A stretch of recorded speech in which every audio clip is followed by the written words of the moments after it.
Citoyen TV, la chaîne de l'Afrique digne et de sa diaspora. Au sommaire, Côte d'Ivoire, mobilisation du FPI, actualité en Chine, actualité au Sri Lanka et pour finir, actualité en France. Commençons tout de suite avec la Côte d'Ivoire, FPI, mobilisation. Malgré la détermination des hommes du commissariat DAS, du régime du Dramanistan, la version france-africaine de la Côte d'Ivoire a empêché le meeting du FPI de se tenir à Ogboville. Celui-ci a bel et bien eu lieu. Tout de suite, retour sur la tournée de mobilisation du FPI en Côte d'Ivoire. Quand il est rentré et qu'il a tourné, qu'il a fait comme ça, qu'il a vu le président Laurent Gbagbo, son cerveau a tourné. Dieu a agi.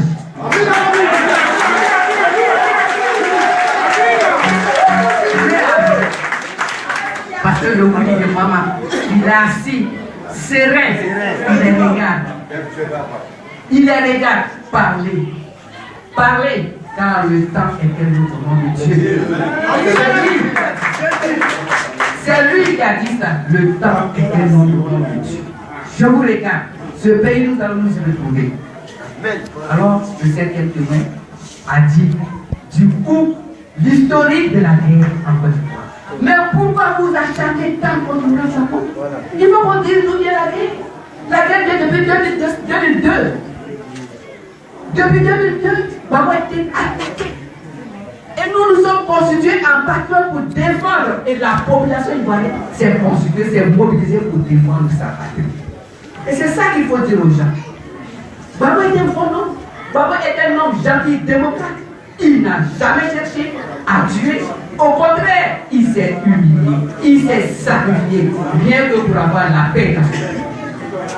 Il a dit qu'il allait de pays en pays, en Afrique comme en Europe. Il a fait les accords. Mais pourquoi tant? C'est parce que tout simplement, cet homme est généreux. Cet homme est bon. Il veut tout simplement que la population ivoirienne vive dans la paix.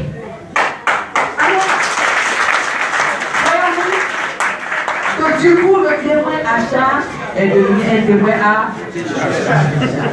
C'est pas nous. C'est Dieu qui c'est Dieu. Et du coup, on suspend l'audience parce que tous ceux qui ont vu ce qui se passe, et tenez-vous bien, quand on leur a dit d'aller témoigner, ils ont pensé que Sarkozy serait resté au pouvoir et que tous ceux qui vont aller témoigner, ils vont aller parler, charger Laurent Gbagbo. Et puis, il n'y aura pas de contre-interrogatoire. Mais ça m'a dit, la crise, c'est Sarkozy. La crise, c'est Chirac. La crise, c'est Ouattara. C'est Guillaume. Donc, on va à plus comparer. Où tout a été fait, il a dit que c'est au bout de là que le complot a été. Donc, pour eux, ces témoins-là, ils venaient tout simplement s'asseoir, réciter ce qu'on leur a dit de réciter, et puis ils passaient. Et c'est ici que nous allons saluer nos avocats. Je voudrais que vous ça. Nos avocats, vous les saluez. Maître Atik et son équipe. Maître Atik et son équipe. Les avocats de Pléonté, qui ont tout fait pour obtenir le contre-interrogatoire, et du coup ça les a déroulés. Parce que vous dites ça, mais nous n'allons pas avaler ça comme une couleuvre. Nous aussi, nous allons mener nos enquêtes pour voir si ce que votre témoin dit est vrai et dans la vérité. Et ils ont rendu compte que c'était une mensonge. C'était une mensonge. À un moment donné, on disait, mais Maître Atik fait trop durer le procès. Mais c'était par rapport aux témoins, aux documents des témoins qu'on lui déposait. Il fallait qu'il prenne le temps lui aussi pour venir en Côte d'Ivoire faire une contre-recherche, une investigation pour aller. Et Dieu merci. Aujourd'hui, ils sont tous pressés. Les parents RDR qui devaient partir, à qui on a dit qu'il n'y aura pas de contre-interrogatoire, on va vous dire, vous allez dire et puis partir, ils sont assis, ils disent tiens, comment les fois nous on a des parce que les derniers, on m'a dit à nous là. Donc du coup, il y a eu beaucoup de ces témoins. De ces RDR, voilà ceux qui sont traduits, ils disent, voilà.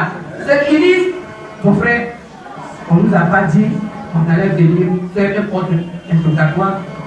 Et ce qui se passe là, je pense que ça ne nous arrange pas. Il n'est pas bon d'aller mentir. Parce que l'homme qui est assis là, vraiment, on ne peut pas mentir sur lui.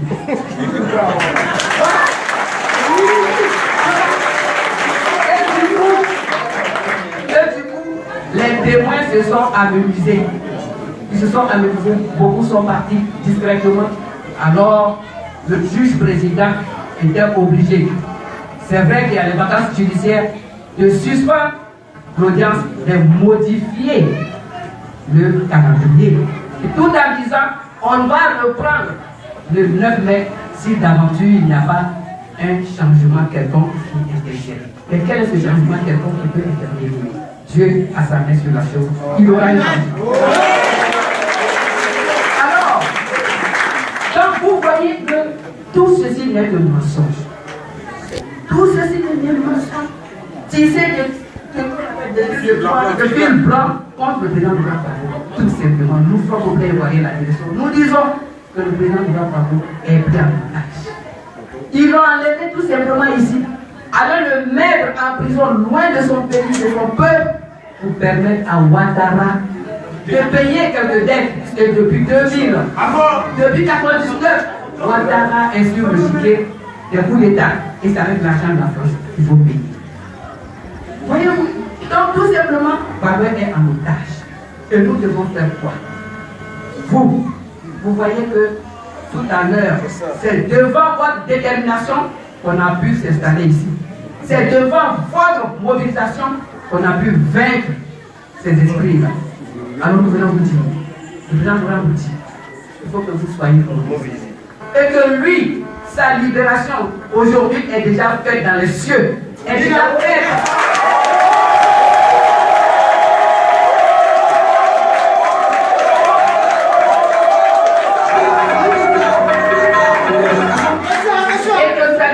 Est déjà faite dans le monde entier. Ceux qui hier ont oublié ce plan. Aujourd'hui, les langues se délient. Ils ont changé. Le monde entier, la communauté internationale a changé de fusil de paul contre le président de Gbagbo. Sa libération est déjà faite. Alors, qu'est-ce qui reste matériellement à le réaliser, à le concrétiser? C'est notre. Demain, Abdraman Sanari, quand on va dire population de Restrobo, sortons parce que nous devrons aller à Abidjan. Parce que ici vous devrez vous mobiliser pour faire comprendre à ce pouvoir moribond, c'est eux qui le disent, à ce pouvoir moribond, à ce pouvoir mensonger que le président de Gbagbo est injustement incarcéré et que nous, peuple, nous sortons pour déclarer sa libération. Vous serez prêts à sortir. Tout de suite, actualité en Chine. Et on continue ce journal avec la Chine. La Chine prévoit d'approfondir la coopération financière entre la province du Guangdong, Hong Kong et Macao. Et de suite, plus de détails. La filiale de Guangdong de la Commission de régulation bancaire de Chine a précisé jeudi que les branches des 3 banques de Hong Kong s'étaient installées dans la zone de libre-échange de Guangdong. La CBRC a indiqué qu'il allait continuer à approfondir la coopération financière à travers les 3 régions et encourager les banques de Hong Kong et Macao de mettre en place des succursales dans la zone de libre-échange. Wang Jianfang, le directeur général du bureau de Guangdong de la CBRC, a déclaré que la zone de libre-échange de Guangdong allait encourager davantage d'innovation financière afin de s'adapter à la libération du marché et de renforcer les supervisions financières. À propos de la supervision de la zone de libre-échange, nous avons mis en place une série de rapports ainsi que des mécanismes d'évaluation et des dispositifs de surveillance des risques financiers multisectoriels et multimarchés. La prochaine étape consiste à mettre en place un système de régulation afin de renforcer le système de contrôle du risque financier dans la zone. Tout de suite, actualité au Sri Lanka. Le Premier ministre sri-lankais est actuellement en visite officielle à Beijing. Durant sa visite, 7 documents importants couvrant plusieurs secteurs ont été signés. Les 2 parties ont également convenu de poursuivre le projet de la ville portuaire de Colombo. Le ministre chinois des Affaires étrangères a déclaré que la Chine est prête à collaborer avec le Sri Lanka dans l'objectif de poursuivre et finir le projet de construction. Il a ajouté que la coopération sur des projets majeurs a apporté des bénéfices au peuple des 2 nations. Le projet de construction de la ville portuaire de Colombo, qui s'élève à plusieurs milliards de dollars, a été suspendu pendant 1 an. Et pour finir, actualité en France. Des chauffeurs pour les radars, c'est l'idée d'Emmanuel Barbe, le délégué interministériel à la sécurité routière. En effet, le parc de voitures équipées de radars sera en partie exploitées par des sociétés privées. Cette mesure sera appliquée à partir de début août pour expérimentation et mise en place en janvier 2017. Premier objectif, rentabiliser les voitures radars. Pour l'heure, elles ne fonctionnent qu'1h13 par jour en moyenne. L'externalisation vise également à libérer les forces de l'ordre pour des missions prioritaires comme le contrôle de l'alcoolémie. En réalité, l'État veut davantage de contraventions mais n'a pas les moyens de les faire dresser. Le secteur privé se retrouve donc en charge d'une fonction régalienne. Pour l'avocat Éric de Caumont, spécialiste du droit automobile, c'est une mesure choquante et dangereuse. Je pense que c'est une très mauvaise chose. Ça correspond à l'abandon par les pouvoirs publics d'un pouvoir régalien fondamental qui veut que dans une démocratie ce soit le pouvoir central qui s'occupe de la constatation des infractions. Et donc c'est à la police de faire ce travail et en aucun cas à des sociétés privées de se voir sous-traiter cette fonction fondamentale. Un jour, pour des raisons de rentabilité, pour des raisons identiques, on va demander aussi à des vigiles privés de constater les infractions à différentes autres choses, les vols, les cambriolages, pourquoi pas s'occuper aussi des enquêtes sur les meurtres, les assassinats. On peut tout imaginer. L'État, quand il démissionne, à la limite, il n'y a pas de limite prévisible à cette démission. Le simple fait qu'il accepte de déléguer un pouvoir fondamental, régalien, consistant à constater des infractions, même avec des appareils automatiques, c'est un très mauvais signe. Et si l'État dit vouloir optimiser l'utilisation de ces radars embarqués, Maître de Caumont considère que la sécurité routière est un faux prétexte. Il ne s'agit pas de sécurité routière, mais de sécurité entière. En l'occurrence, il s'agit de rentrer de l'argent dans les caisses de Bercy. Pourquoi ?